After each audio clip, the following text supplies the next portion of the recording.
Alright, so we're going from Z to A yet again, and well, Z for Zelda. So, I don't need to say much about Ocarina of Time. I mean, like, have you been living under a rock or something? Well, anyways, so this version is pretty great for one big reason, and that's the fact that you don't have to, like, pause the game to put your iron boots on and off to get through the water temple. So, therefore, that's a pretty big plus.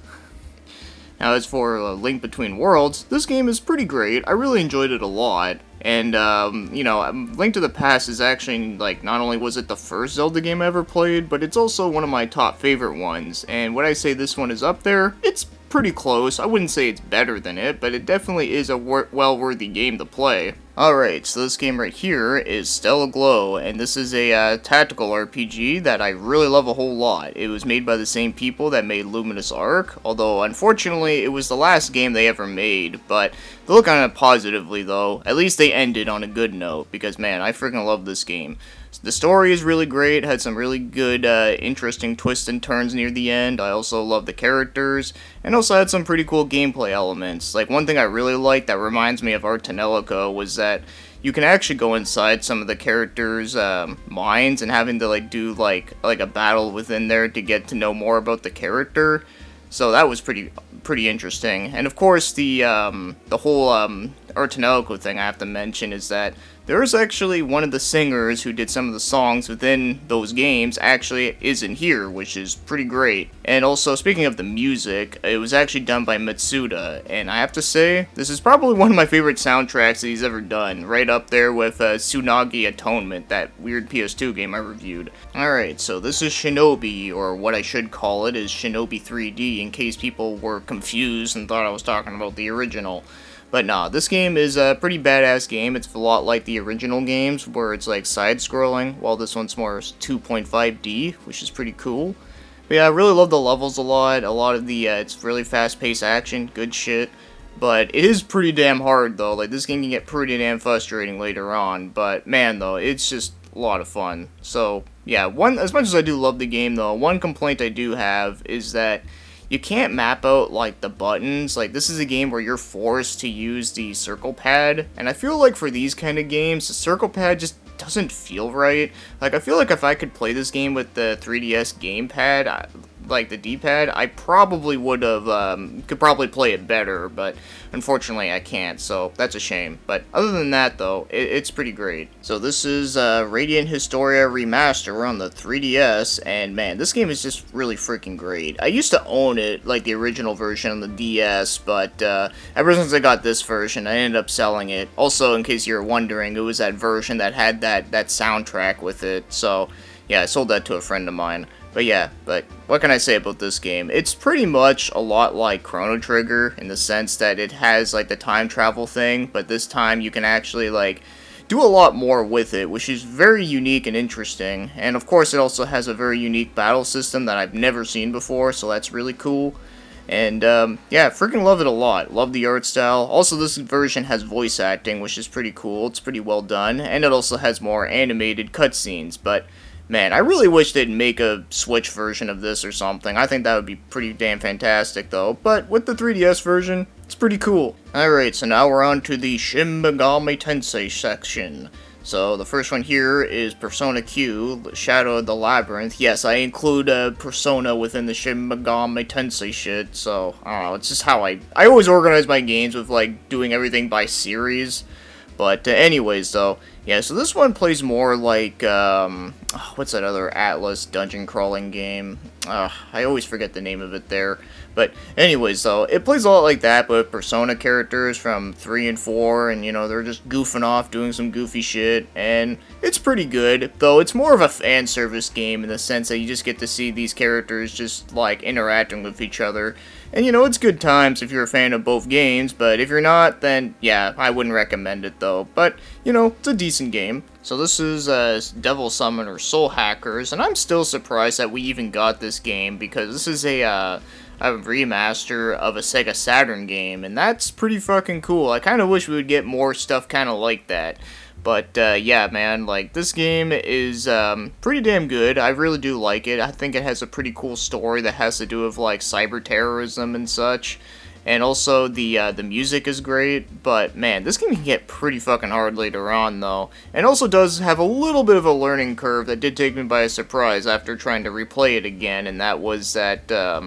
In this game, when you have your demons out, like, as you're walking around, it eats up at, like, your Maka, and of course, you want to try to build up your Maka by having, like, your human characters out all the time, so, yeah, you only want to use your demons if you're, like, really desperate need of, like, help or anything, or at boss battles, but, yeah, so that's something I can recommend for you guys if you do want to play this one, but, other than that, though, pretty damn great game, but holy hell, this is gonna get hard. Alright, so we got the mainline series of Shin Megami Tensei 4 and its add-on Apocalypse. So, as for the original 4, I love this game. I think it's a great one, and probably one of my favorite ones, too. And also, it is one I would recommend more so to new people that are into the series, because this one kind of starts out pretty easy for people to get into, where, you know, some of the other Shin Megami Tensei games, especially the earlier ones, like, they can start out pretty fucking hard. This one I feel like it does a good job of balancing, and it's just really awesome stuff.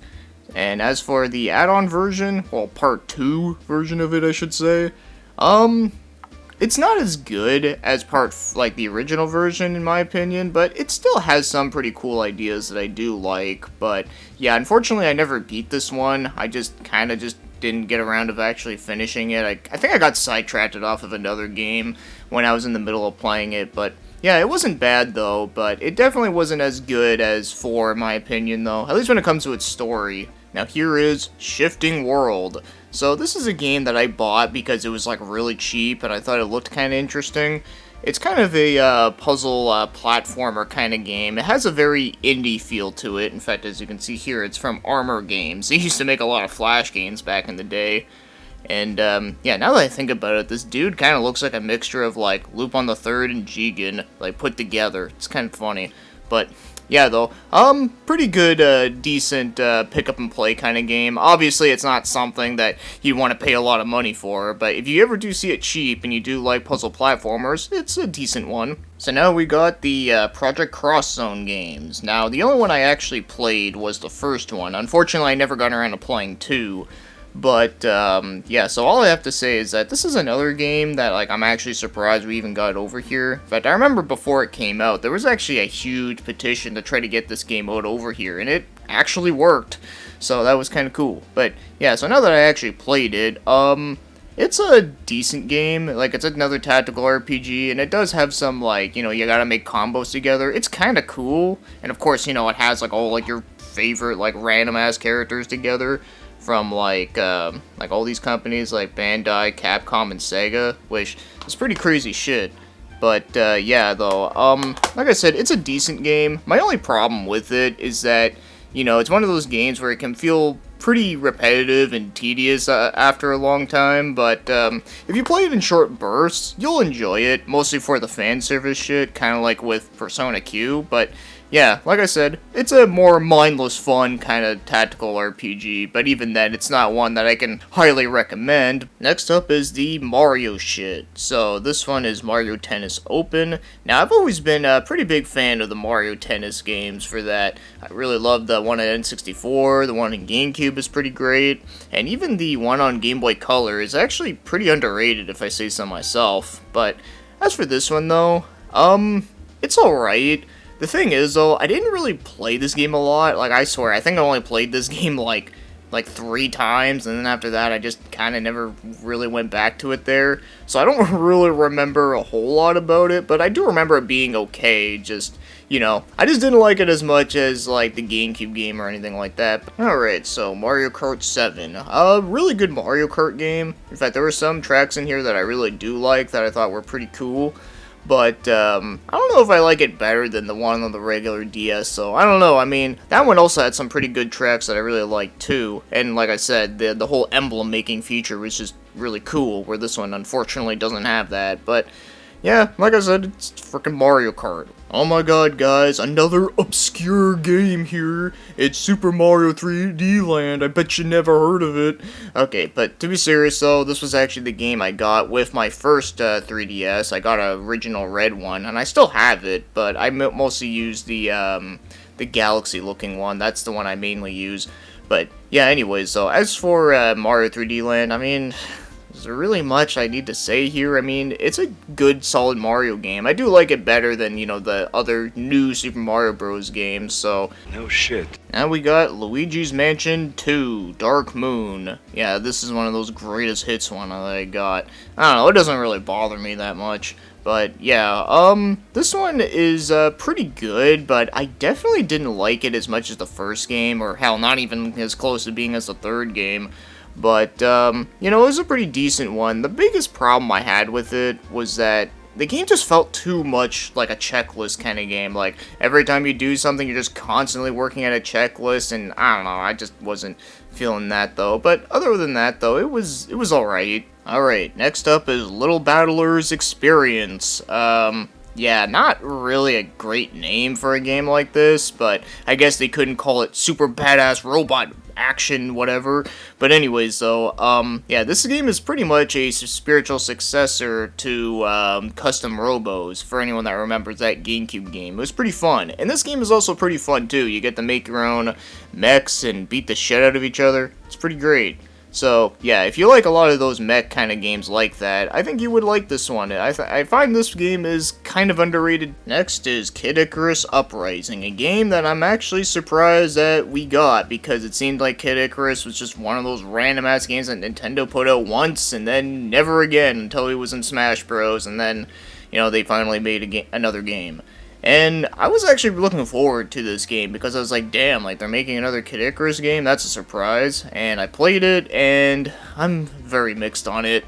So, there's two parts of the game. There's some parts where you're like aerial flying, so kind of like Star Fox, and those parts I like. I think they're pretty cool. Now, it may not be as good as Star Fox, but it's still pretty fun nonetheless, though.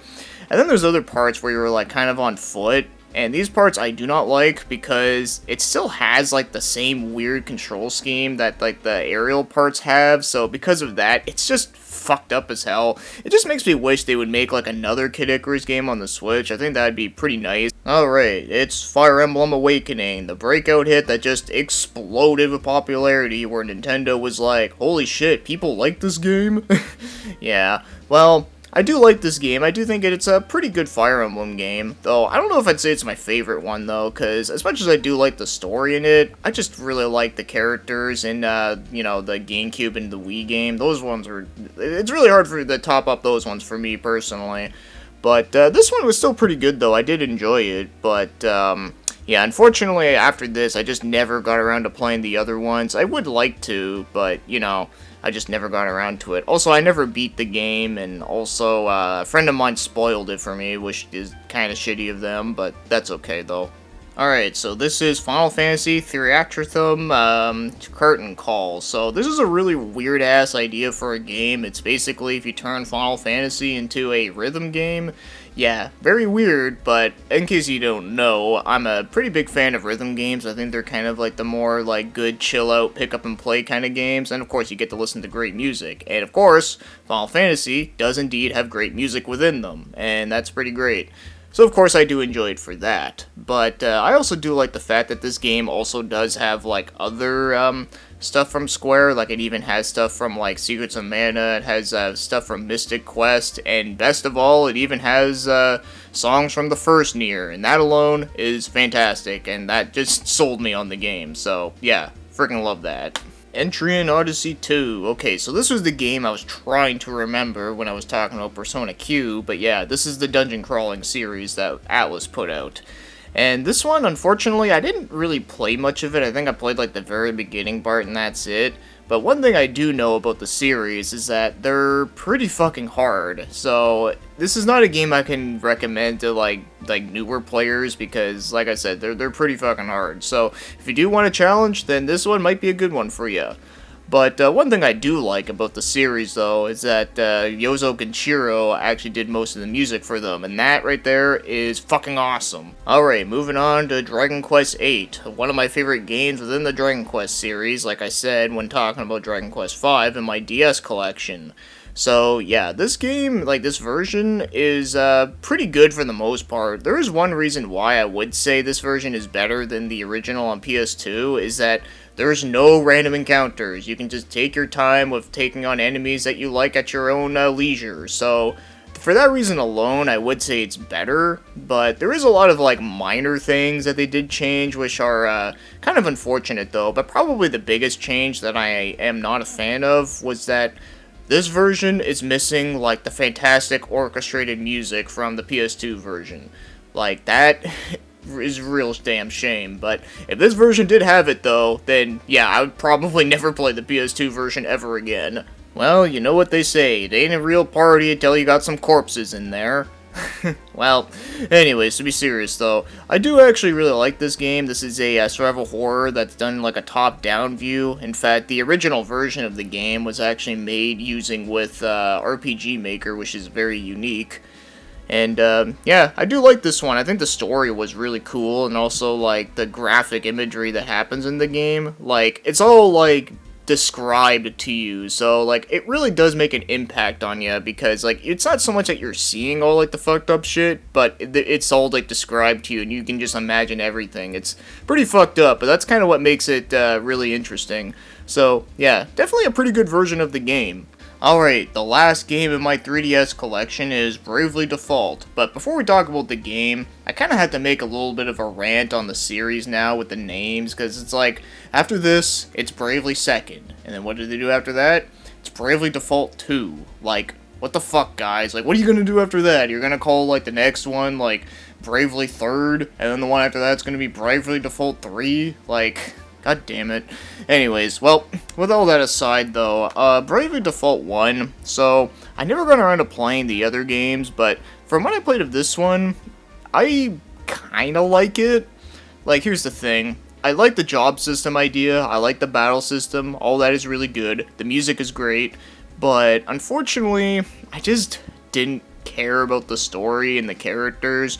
Like, literally the only character I liked was Ring a Bell. I think it was that dude right there, if I remember right. In fact, he was voiced by Spike Spencer, and which is pretty cool. But yeah, other than that, I just didn't care about the other characters. In fact, I don't even remember their freaking names, which really says something. But yeah, I don't know. It's a game that I definitely do want to try again later on, but I don't know. Maybe I might play some of the sequels if they're better. Alright, so that takes care of my 3DS collection. So as I already know the drill already, so talk about some of your favorite games on the 3DS, some of the ones that I've talked about, give out your opinions as well, we can talk about it. So with that said, thanks for watching and commenting,